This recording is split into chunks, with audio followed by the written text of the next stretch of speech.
Hi గారు, welcome to our channel. ప్రస్తుతం మనతో పాటు దాము బాలాజీ గారు, సీనియర్ జర్నలిస్ట్ ఉన్నారు. వాటితో ఒకసారి మాట్లాడదాం.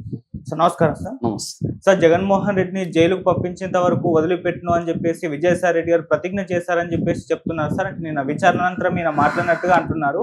అయితే ఈ మధ్య కాలంలో మనం చూస్తున్నాం, గత కొంతకాలం నుంచి కూడా విజయసాయి రెడ్డి జగన్మోహన్ రెడ్డి గారికి అగెన్స్ట్ గా తిరుగుబాటు చేస్తున్నట్టుగానే కనిపిస్తుంది. మరి నిజంగా జైల్లో పెట్టించే ఛాన్స్ ఏమన్నా ఉన్నాయా? అంటే ఈ మధ్య కుంభకోణానికి సంబంధించి ఆయన విచారణ పిలుస్తున్నారు కదా, మరి దీనికి సంబంధించి మీరేం చెప్తారు సార్? నిన్న విజయసాయి రెడ్డి మరొకసారి మద్యం కుంభకోణానికి సంబంధించి సిట్ విచారణకు హాజరయ్యారు. ఆయన దాదాపు ఈవినింగ్ ఆఫ్టర్నూన్ 2 నుంచి 5 గంటల వరకు 3 గంటల సేపు ఆయన్ని సిట్ అనేక ప్రశ్నలు వేశారు, విచారించారని చెప్తున్నారు. At the same time Kasireddy Rajasekhar Reddy, Raj Kasireddy అంటారు ఆయన్ని, వాళ్ళ ఫాదర్ ఉపేందర్ రెడ్డిని కూడా నిన్న సైమల్టేనియస్ గా విచారించారు. అంటే ఈయన ఇచ్చిన ఇన్ఫర్మేషన్ ని తీసుకెళ్లి ఉపేందర్ రెడ్డిని వాళ్ళు ప్రశ్నించారు.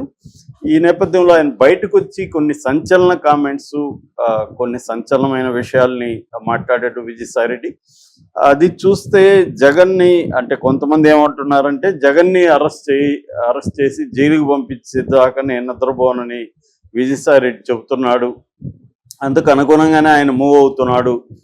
నిన్న ఒక పేరు కూడా చెప్పాడు. అది ఏంటంటే ఈ కసిరెడ్డి వెనక బిగ్ బాస్ ఎవరో కూడా త్వరలోనే బయటకు వస్తుంది అన్నాడు. అందరికీ తెలుసు కసిరెడ్డి వెనక బిగ్ బాస్ అంటే ఎవరు ఉంటారు? జగనే ఉంటాడు. ఎందుకంటే ఇది మద్యం కుంభకోణానికి సంబంధించిన వ్యవహారం. మద్యం కుంభకోణం జగన్ పీరియడ్లో 5 ఏళ్లలో మద్యం పెద్ద ఎత్తున కుంభకోణం జరిగింది. ప్రభుత్వ దుకాణాలు పెట్టి అక్కడ డీటెయిల్ లావాదేవీలని చేయకుండా క్యాష్ రూపంలో చేసి సంవత్సరానికి దాదాపు 25,000 కోట్లు, 4 ఏళ్లలో 1,00,000 కోట్లు జగన్ దుర్వినియోగం చేశాడు, డబ్బులు తినేస్తాడని పురంధేశ్వరి అప్పట్లోనే హోమ్ శాఖకి అమిత్ షాని కలిసి ఆమె సబ్మిట్ చేసిన డీటెయిల్స్ అంతా. దాని తర్వాత చంద్రబాబు ఒక వ్యూహం ప్రకారం వెళ్తున్నట్టుగా మనకు అర్థమవుతుంది. అంటే ముందుగా సోషల్ మీడియా మీద అటాక్ చేయడం, దాదాపు 700 మందికి సోషల్ మీడియా వాళ్ళకి నోటీసులు ఇచ్చి దాదాపు 100 మందిని అరెస్టులు చేశారని వైసీపీ అంటుంది.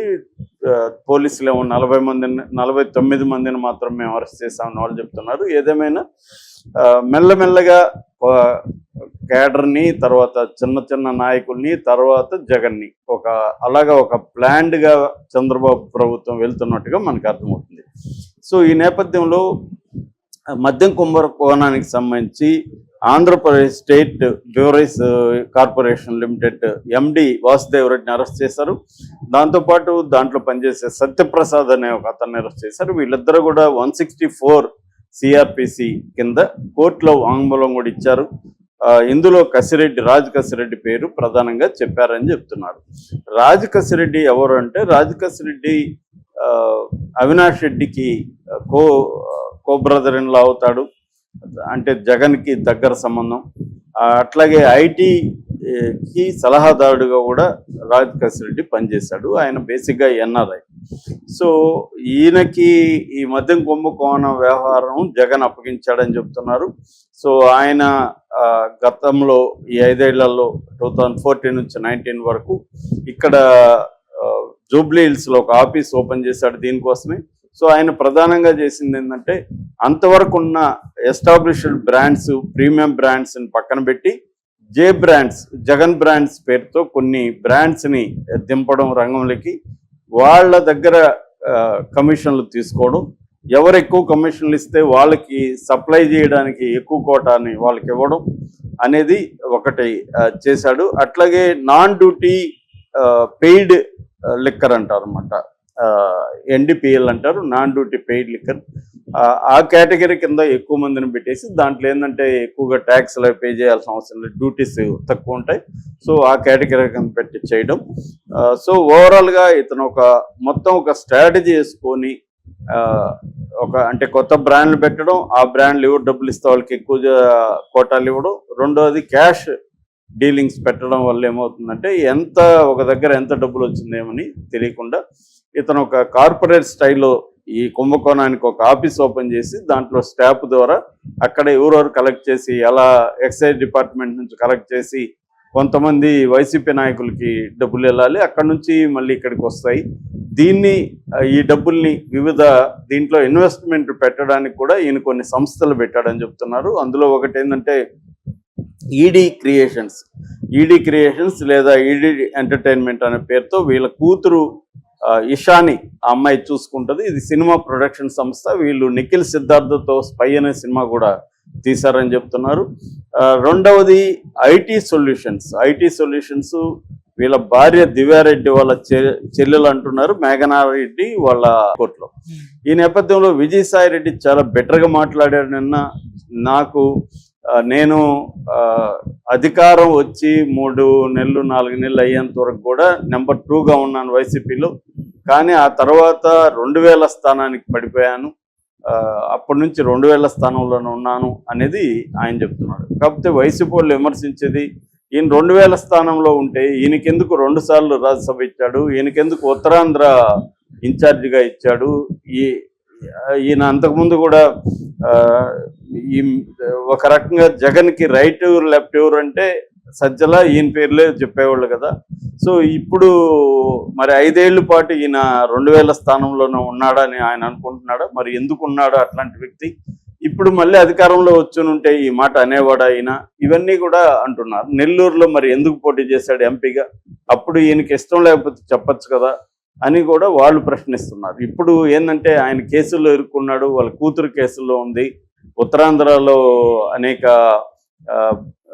భూ ఆక్రమణలకు పాల్పడ్డాడు, ఇవన్నీ ఆయన మీద ప్రెజర్ ఉన్నాయి. అట్లాగే అక్రమాస్తుల కేసులు ఉంది. వీటన్నిటి నుంచి భయపడి ఆయన ఇప్పుడు బీజేపీతో కుమ్మక్కైపోయి తెలుగుదేశంతో కుమ్మక్కైపోయి జగన్ని జైలుకి పంపించే ప్లాన్ చేస్తున్నాడు అనేది వైసీపీ వాళ్ళ ఆరోపణ. సో అందుకనే ఆయన మళ్ళీ నేను రాజకీయాల్లోకి వస్తానని కూడా నిన్న అన్నాడు.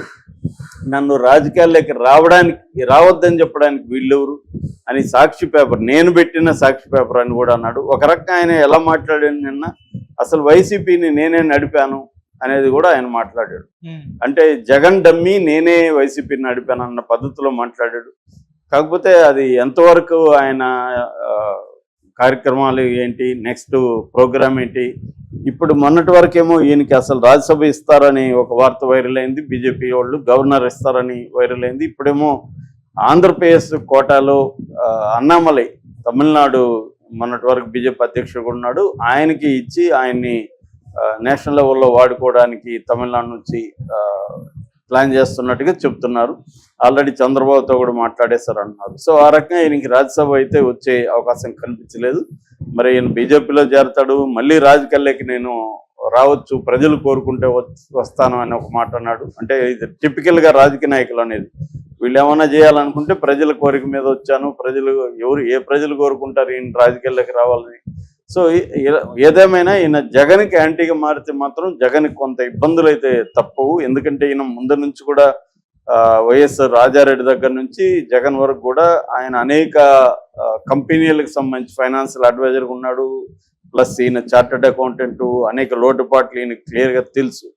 కాకపోతే ఇక్కడ మా డౌట్ ఏంటంటే జగన్ ముందుగానే పసిగట్టలేదా ఈయన వెళ్ళిపోతాడని, లేకపోతే జగన్ ఎందుకు ఈయన పక్కకు పెట్టేశాడు అంటే అర్థం ఏంటి? ఈయన బయటికి వెళ్ళినా ఈయన నాకేం పెద్ద హామ్ చేయలేడు అని జగన్ నమ్మితేనే కదా బయటకు పక్కకు పెడతాడు అనే విశ్లేషణలు కూడా వినిపిస్తున్నాయి అనమాట. కాబట్టి ఈయన పెద్ద హామ్ ఏం చేయలేడు, ఏమన్నా ఉంటే కాసేపు తెలుగుదేశం మీడియాలో మాత్రమే హడావిడి జరుగుతుంది తప్ప ఈయన చేసే హాని ఏం పెద్దగా ఉండదు. ఎందుకంటే